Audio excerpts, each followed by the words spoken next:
Factory में मछलियों से तेल को कैसे बनाया जाता है, चलिए जानते हैं।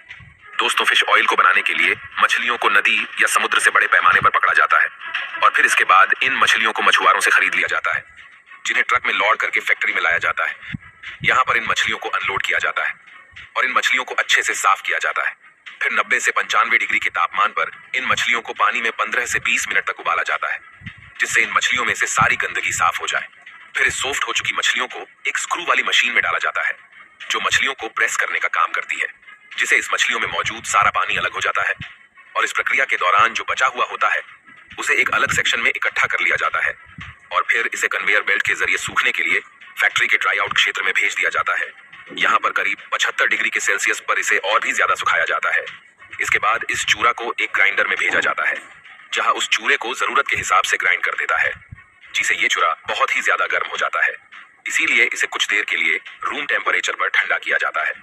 जब ठंडा हो जाने के बाद इसे अगले सेक्शन में भेजा जाता है, जहां पर इसमें मौजूद जरूरी और बिन जरूरी पार्टिकल्स को अलग कर लिया जाता है। इस दौरान जो जरूरी पार्टिकल्स होते हैं उन्हें लैब में चेक किया जाता है। अब बारी आती है उस लिक्विड की, जो शुरुआत में प्रेसिंग मशीन के द्वारा अलग किया गया था। अब इस लिक्विड को अच्छी तरह से फिल्टर किया जाता है, जिससे इसमें मौजूद सॉलिड पार्टिकल्स अच्छी तरीके से निकल जाए।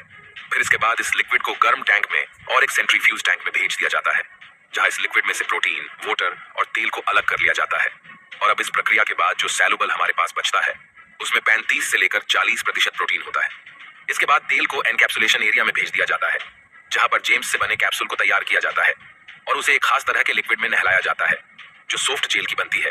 हालांकि पहले सॉफ्ट जेल काफी ज्यादा ढीली होती है, लेकिन इसमें लगा तेल जब धीरे धीरे रिमूव होता है तो वह हार्ड होता चला जाता है और फिर इन कैप्सूल को सूखने के लिए छोड़ दिया जाता है। उसके बाद इन कैप्सूल को काउंट करने के साथ साथ उनकी क्वालिटी भी चेक की जाती है। और आपको बता दें, फैक्ट्री में लगभग हर दिन 50 मिलियन फिश ऑयल कैप्सूल बनाए जाते हैं और फिर क्वालिटी चेक होने के बाद फिश ऑयल को ग्रेड के हिसाब से रिफाइंड फिश ऑयल और ब्लू फिश ऑयल जैसे नाम दिया जाता है।